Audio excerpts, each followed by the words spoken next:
आपकी एक बहुत ही खूबसूरत सी ज़िंदगी है, आप आराम से जी रहे हो, रोज़मर्रा की जो भी लाइफ़ के छोटे-मोटे इश्यूज़ है, उसको फेस करते-करते आराम से अपना टाइम काट रहे हो, फैमिली के साथ, दोस्तों के साथ और रिश्तेदारों के साथ, जो भी है।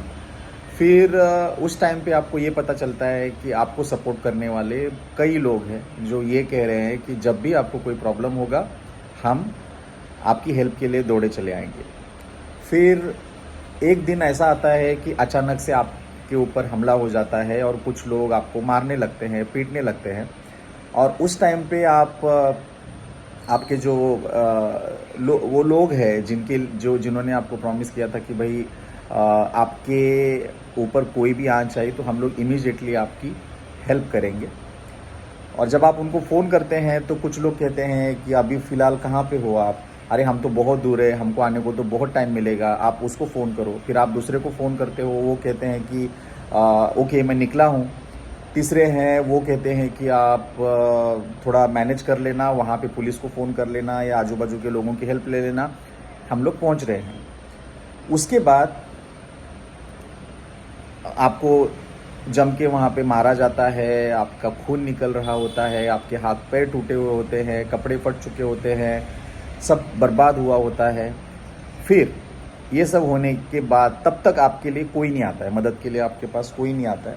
लेकिन जैसे ये चीज़ ख़त्म हो जाती है, फिर आप उन्हीं लोगों को फ़ोन करते हो और आप उनसे ये कहते हो कि देखिए, इस तरह से मेरे साथ हादसा हुआ है, तो प्लीज़ आप मेरी मदद करना।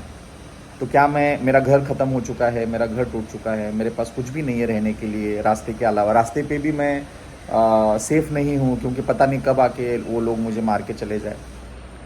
फिर कुछ लोग कहते हैं कि नहीं, मैं घर पे तो आपको नहीं रख पाऊँगा, लेकिन हाँ, कुछ पैसे, कपड़े चाहिए तो मैं आपको दे देता हूँ। कुछ लोग कहते हैं कि आप घर पे मत आना, आप घर पे आएँगे तो फिर वो लोग हमको भी मार डालेंगे। कुछ उनके लोग जो ये सारे उन लोगों के बारे में बोल रहा हूँ जो जीने मरने का और आँच आने के बाद जम के सामना करने का और सपोर्ट करने की बातें किया करते थे। तो फिर उसको लगता है, जिसने मार खाया हुआ है उसको लगता है कि अभी क्या करूँ मैं और कैसे किसकी मदद लूँ और किसको मैं विश्वास रखूँ, क्योंकि जो भी मैं लड़ा या जिसके साथ भी मैं लड़ा तो मैं इस वजह से लड़ा क्योंकि मुझे लग रहा था कि पीछे से मुझे बहुत स्ट्रांगली सपोर्ट है मेरे अपने लोगों का। लेकिन जब टाइम आया तो कोई भी मदद करने के लिए तैयार नहीं है। यही चीज़ हो चुकी है फ़िलिस्तीन के लोगों के साथ। क्योंकि आप देखना, जो भी लोग हैं वहाँ पे, जो भी प्रॉब्लम्स हो रहे हैं, तो उनको लगा कि बाकी की सारी जो कंट्री है, जो हमेशा सोशल मीडिया पे और यहाँ वहाँ उनके सपोर्ट में गाने गाना, वीडियोस बनाना, प्रे करना, ये वो सब। लेकिन रियल लाइफ में इन फील्ड पे, मतलब जहाँ पे ये चीज़ें हो रही है, वहाँ पे हेल्प करने के लिए कोई भी नहीं है, कोई भी नहीं है। तो इससे बस यही सीख मिलती है कि आप अकेले हो, हमेशा अपने आप पे भरोसा रखो, ना कि दूसरों के ऊपर डिपेंडेंट रहो, ना दूसरों के ऊपर ये मतलब इतना ज़्यादा कॉन्फिडेंट रखो कि बाबा वो कल जाके तुम्हारी मदद करने आएंगे ही।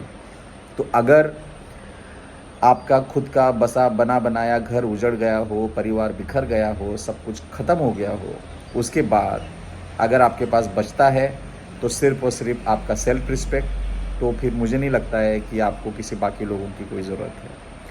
तो जो भी हो रहा है वहाँ पे अच्छी चीज़ नहीं है, क्योंकि मैं ये नहीं कह रहा हूँ कि मैं इज़राइल की तरफ से बात कर रहा हूँ या फ़िलिस्तीन की तरफ से बात कर रहा हूँ। यहाँ पे बात है इंसानियत की, और हम लोगों की ज़िंदगी होती है 60 या 70 साल, उसमें 50 साल तक हम चल फिर सकते हैं। 50 साल के बाद धीरे-धीरे थकना शुरू हो जाता है और 60 के बाद तो हम हमारे गली के बाहर जाने लायक भी नहीं रहते हैं।